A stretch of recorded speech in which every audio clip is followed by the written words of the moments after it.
આજે દેશના યુવાનોની શક્તિની સામે ભાજપની અહંકારી સરકારે ઝૂકવું પડ્યું છે અને દેશના યુવાનોની માંગણી હતી કે ધર્મેન્દ્ર પ્રધાન રાજીનામું આપે.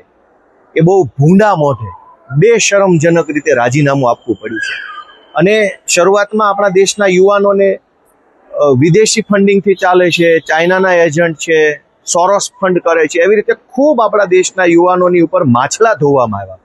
પણ અંતે સત્યનો અને લોકશાહીનો વિજય થયો.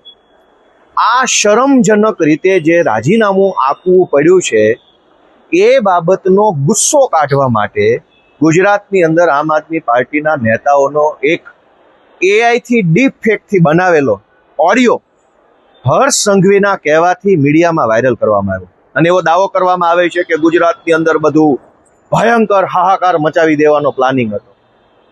વાસ્તવિક રીતે તો આ હતાશ થયેલા, અંદરથી ભાંગી પડેલા, નિરાશ થયેલા ભાજપવાળાનો આક્રોશ બતાવે છે કે અમારા આમ આદમી પાર્ટીના આગેવાનો અંગે એક નકલી 57 સેકન્ડનો એઆઈ વિડીયો બનાવી અને ખોટી રીતે લોકોને ગુમરાહ કરવામાં આવે છે.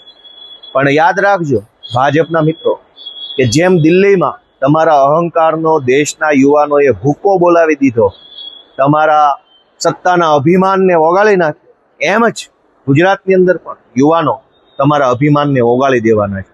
આ નકલી ઓડિયો બનાવનારા અને નકલી ઓડિયો સર્ક્યુલેટ કરનારાના અભિમાનને, એના અહંકારને ગુજરાતના યુવાનો જનતાઓ તોડશે. આજે સ્પષ્ટ હતાશા દેખાય છે ભાજપના લોકોમાં કે જેવું દિલ્હીમાં ધર્મેન્દ્ર પ્રધાને રાજીનામું આપ્યું અને આખા દેશમાં ઉત્સવનો માહોલ થયો, હજારો યુવાનો ખુશ થયા, ત્યારે ગુજરાતમાં એક પ્રોપેગેન્ડા ષડયંત્રના ભાગરૂપે બધા ટીવીમાં અચાનક હાય તોબા ચાલુ થઈ ગયું.